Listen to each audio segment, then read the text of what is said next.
19 April पासून महाराष्ट्रावर मोठं संकट. राज्यात पुन्हा एकदा तुफान, गारपीट आणि महाभयानक चक्रीवादळाचा धोका. होय, आजची ही बातमी साधीसुधी नाहीये.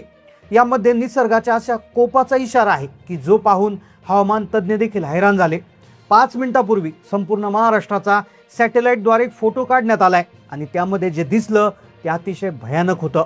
ते चित्र म्हणजे 1000 किलोमीटर लांबीचा एक ढग महाराष्ट्राच्या दिशेनं सरकला आहे आणि जो 19 एप्रिलला महाराष्ट्रातील या 20 जिल्ह्यांवर धडकणार आहे. होय, हे चित्र पाहताच संपूर्ण महाराष्ट्रातल्या हवामान तज्ज्ञांच्या पायाखालची जमीन सरकली. कारण की एक अतिशय राज्यव्यापी काळाकुट्ट ढगांचा एक मोठा थवा, ज्याची लांबी 1 किलोमीटर आहे, 1000 किलोमीटर आहे, जो महाराष्ट्राच्या दिशेनं सरकला आहे आणि ज्यामुळे संपूर्ण महाराष्ट्रात 19 एप्रिल पासून हाहाकार उडणार आहे. अतिशय मोठा धोक्याचा इशारा त्या ठिकाणी देण्यात आलाय.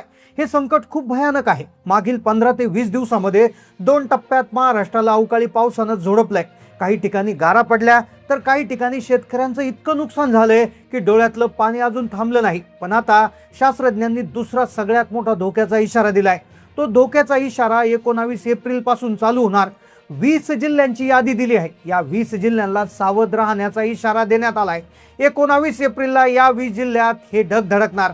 20 एप्रिलला पुढील 12 जिल्ह्यात, 21 एप्रिलला त्यानंतरच्या 11 जिल्ह्यामध्ये, असे तब्बल 5 दिवस हा महाराष्ट्र 5 टप्प्यामध्ये हा ढग महाराष्ट्राला हैराण करणार. आता तुम्हाला वाटत असेल सध्या आकाश स्वच्छ आहे, ऊन पडलंय, असं वाटतंय की सगळं काही आलबेल आहे. पण हाच तो धोका आहे ज्याला आपण वादळापूर्वीची शांतता म्हणतो, ती सध्या तुम्हाला अनुभवायला मिळणार. हवामान खात्याने स्पष्ट केलंय की हा 1000 किलोमीटरचा ढग उत्तर महाराष्ट्राकडून सरकत असताना वाटेत अरबी समुद्रातील आर्द्रता शोषून घेत आहे, ज्यामुळे त्याची ताकद दुपटीनं वाढले. जेव्हा हा ढग फुटेल तेव्हा पाऊस पडणार नाही, जणू आभाळ फाटेल. ही परिस्थिती अत्यंत गंभीर आहे, कारण की यामध्ये सुपर एल निनो नावाचा तोच राक्षस सक्रिय झालाय, जो 15 ते 20 वर्षापूर्वी विदर्भ आणि मराठवाड्याला रात्रीच्या वेळी त्याने स्मशान शांततेत लोटलं होतं. हवामान तज्ज्ञाच्या गुप्त बैठकींमध्ये आता एक नाव वारंवार घेतलं जात आहे, ते म्हणजे सुपर एल निनो.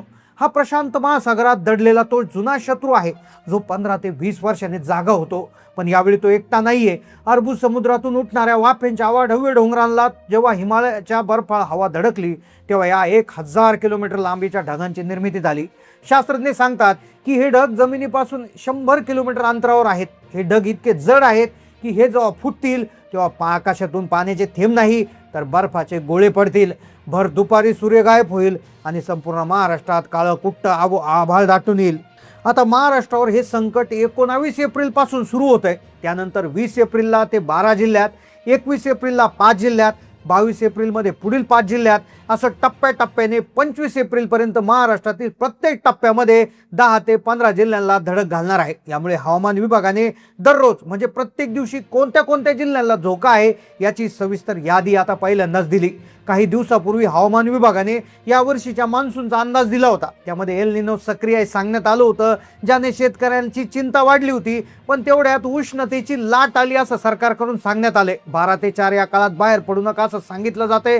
लोक म्हणतायत आता उष्णतेचे चटके बसतायत तर पाऊस कुठून येईल. तर लक्षात घ्या, उष्णता वाढते त्याचं कारण हे ढगच आहे. जे ढग 19 एप्रिलला महाराष्ट्रामध्ये शिरकाव करते आणि पुढे 20 त्या ठिकाणी 20 तारखेला 21, 22, 23 आणि 24, 25 पर्यंत हे ढग महाराष्ट्रामध्ये हाहाकार उडवणार. सगळी यादी तारखेसहित समोर आली आहे. ही यादी पाहिल्याशिवाय व्हिडिओ अजिबात बंद करू नका. पहा, मराठवाड्यामध्ये काही वर्षापूर्वी असाच हाहाकार उडाला होता. तेही वर्ष दुष्काळाचं होतं. तेही वर्ष उन्हाळ्यात अशा भयानक परिस्थितीने पावसाचा हाहाकार उडवला होता. तीच परिस्थिती आता पुन्हा रिपीट होत आहे. त्यामुळे अजिबात दुर्लक्ष करू नका.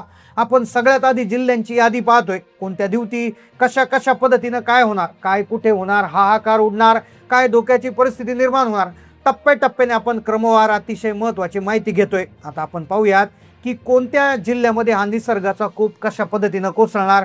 हवामान अभ्यासकांनी दिलेल्या माहितीनुसार महाराष्ट्राचे 4ही कोपरे या संकटाच्या कवेत आहेत. या ढगांचा पहिला मोठा तडाखा महाराष्ट्राच्या दक्षिण भागाला म्हणजे कोल्हापूर, सातारा आणि सांगली जिल्ह्याला बसणार.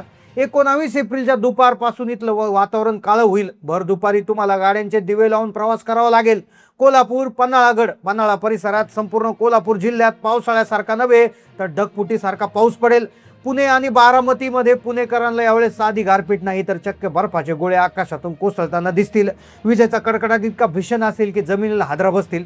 आता हा पहिला दणका जिथे बसणार, त्यानंतर दुसरा दणका जिथे बसणार आहे तो भाग आहे उत्तर महाराष्ट्र आणि खानदेशाचा. आता तिथे काय होणार, किती दिवस तिथे धगधडकणार, दुसरा दणका तिथे कसा असणार, त्यानंतर तिसरा, चौथ्या आणि पाचव्या टप्प्यात कोणते जिल्हे बसणार याची यादी आपण पुढे लगेच देतोय. आता दुसऱ्या टप्प्यातले जिल्हे पाहतोय. नाशिक, जळगाव, धुळे आणि नंदुरबार या जिल्ह्यामध्ये 21 ते 25 एप्रिल हे 5 दिवस मोठी झुंज देण्यासारखे असतील. ताशी 100 किलोमीटर वेगानं वारे वाहतील. पत्रे, जुनी झाडं कागदासारखे उडून लावू शकतात.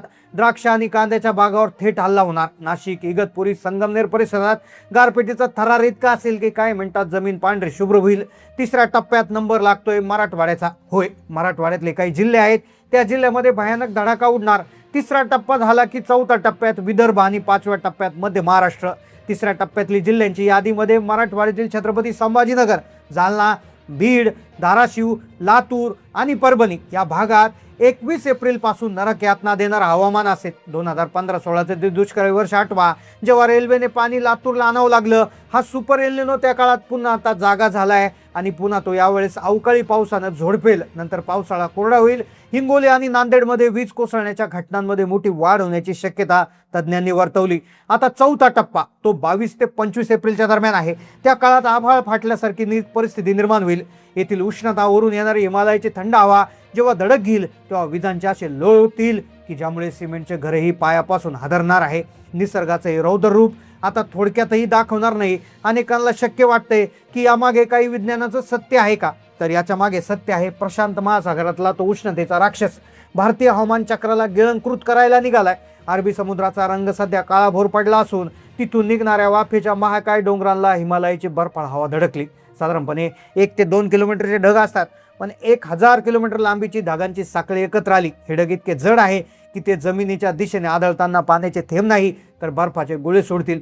ही निव्वळ पावसाची बातमी नाही तर निसर्गाचं रौद्ररूप आहे. बळीराजाला आमची हात जोडून विनंती आहे, हा इशारा गांभीर्याने घ्या. ही तुमची वर्षभराची मेहनत मातीमोल करण्याची निसर्गाची खेळी असू शकते. पिकाची काढणी, तुमचा कांदा, गहू, हरभरा किंवा हळद शेतात असेल तर 19 एप्रिलच्या आत काढण्याचा प्रयत्न करा. जर पीक काढलं असेल तर शेतात साठवू नका. ताडपत्री प्लॅस्टिकने पूर्णपणे बंदिस्त करा. वाऱ्याचा वेग जास्त असल्याने फक्त झाकून उपयोगाचं नाही, वजन लावून घट्ट करा. पशूंची काळजी घ्या. वीज कोसळण्याची भीती सर्वाधिक असल्याने जनावराला झाडाखाली किंवा कच्च्या गोठ्यात बांधू नका. शक्य असल्यास इमारतीच्या आडोशाला न्या. बाहेर पडणे टाळा. या परिस्थितीचं गांभीर्य इतकं आहे की खुद्द प्रशासनाने, तज्ज्ञांनी यावर लक्ष ठेवून हायटेक कंट्रोल रूम उघडली. पुणे वेधशाळेने पुरावे दिले आहेत अशी माहिती आहे. त्यामुळे अफवांवर विश्वास ठेवू नका. सध्याची जी माहिती आहे तर ही माहिती हवामान विभागाचे सध्याचे बदल आणि उपग्रहावरून मिळणाऱ्या फोटोंवर आधारित आहे. पण इथे गोष्ट लक्षात घ्या की हे हवामान आणि हवामानाचा हा अंदाज हा केवळ एक अंदाज असतो. आम्ही या बातमीची 100% पुष्टी किंवा कन्फर्मेशन करत नाही आहोत. ही केवळ एक शक्यता आहे. निसर्गाचं रूप केव्हाही बदलू शकतं, त्यामुळे घाबरून जाऊ नका. पण सतर्क राहणे आपल्या हातात आहे. प्रशासनाकडून किंवा हवामान विभागाकडून जोपर्यंत अधिकृत रेड अलर्ट येत नाही तोपर्यंत पूर्वतयारी म्हणून या माहितीकडे पहा. आता मला तुमच्याकडून जाणून घ्यायचंय, सध्या तुमच्या जिल्ह्यामध्ये वातावरण कसं आहे? कडक ऊन आहे की आभाळ भरून आलंय? कारण अनेकदा असं होतं की एका जिल्ह्यात पाऊस पडतो आणि शेजारच्या जिल्ह्यात ऊन असतं. तुमच्याकडे सध्याची परिस्थिती काय? कमेंटमध्ये तुमच्या जिल्ह्याच्या नावासह नक्की कळवा. तुमच्या कमेंट्समुळे इतर शेतकरी बांधवांना तिथल्या परिस्थितीचा अंदाज येईल. आणि हो, तुम्हाला काय वाटतं, गेल्या वर्षीसारखा यावेळी अवकाळी पावसाचा फटका बसणार का? तुमचं मत खाली कमेंट बॉक्समध्ये नक्की मांडायला विसरू नका. मंडळी, आम्ही ही माहिती तुमच्यापर्यंत पोहोचवतो जेणेकरून ऐनवेळी कोणाचं नुकसान होऊ नये. यूट्यूबवर सध्या अनेक अफवा पसरतात, पण आमचा उद्देश तुम्हाला सावध करणं हाच असतो. हीच माहिती विविध हवामान मॉडेलचा अभ्यास करून सोशल मीडिया व्हायरल होत होती, तीच तुमच्यासमोर मांडली. तर या व्हिडिओला आत्ताच एक लाईक करा. तुमच्या एका लाईकमुळे हा व्हिडिओ गरजू शेतकऱ्यांपर्यंत पोहोचायला मदत होईल. आणि अशाच नवनवीन अपडेटसाठी चॅनलला सबस्क्राईब करून बेल आयकॉन नक्की दाबा. धन्यवाद.